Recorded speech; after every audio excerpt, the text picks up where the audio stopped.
A ketogenic diet has a ton of benefits when done correctly, but the problem is not many people do it properly. So today we're going to go over how to do a ketogenic diet the right way.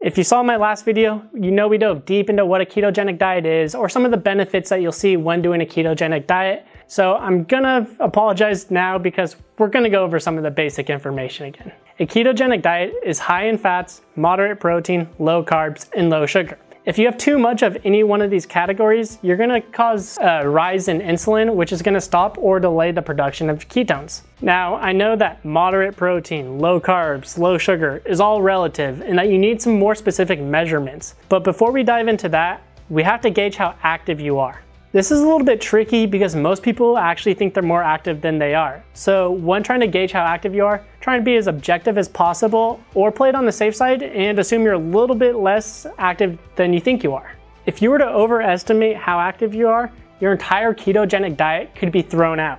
So first, let's dive into carbs. You want to stay between the range of 15 and 20 grams of carbs a day and up to 50 if you're extremely active. And another thing you have to think about here is net carbs. Lots of vegetables actually have carbs. I know that sounds crazy because you think most carbs are like pizzas and bread and all that stuff, but the carbs found in vegetables are going to be dietary fiber, so you don't count that towards your 15 to 20 grams of carb range or 50 or whatever your range is. Another thing to keep in mind when thinking about carbs is that going over your limit is going to drastically stop or delay the production of ketones. Next, we have protein.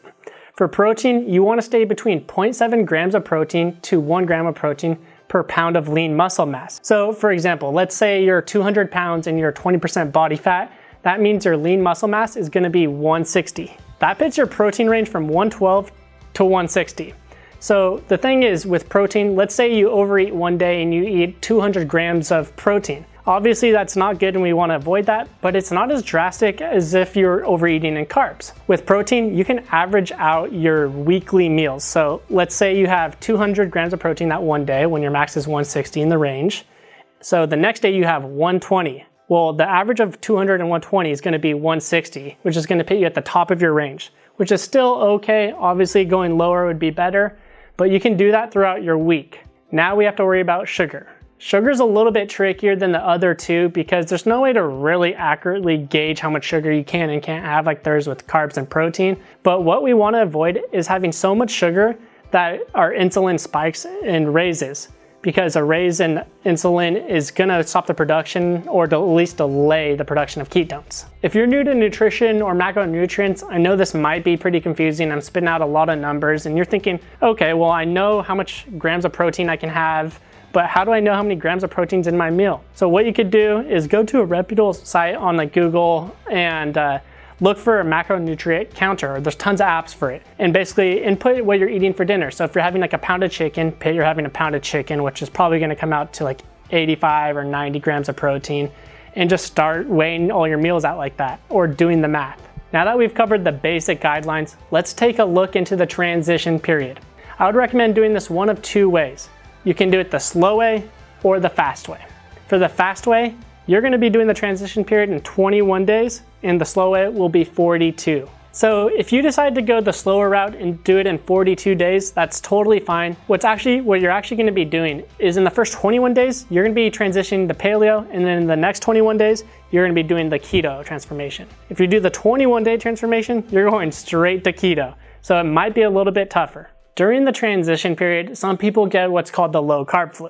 Some symptoms of this are fogginess in the head, just feeling tired, or having a headache. I know some people that try going keto or paleo and they get the Lowcarb Flu and they quit right just before the finish line. That's why in my last video, I talked about having self-integrity and sticking to your commitments. There's a reason why it's called the 21-day transformation or the 42-day transformation. Personally, when I was doing the transition, I did the 21-day period.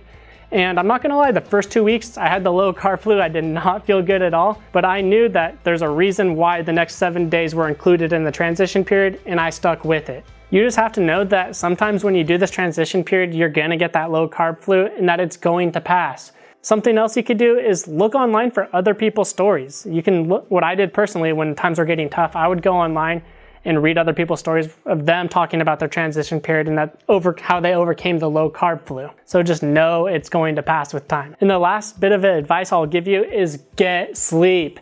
I can't emphasize how important sleep is, and make sure not to do any intense workouts during the transition period. Maybe go for like a walk or something like that, but don't go in the weight room. It's not gonna end well, trust me, I tried. That is everything you need to know about doing the ketogenic diet the right way. Make sure to follow those guidelines, otherwise you could be destroying all the hard work you've been putting in.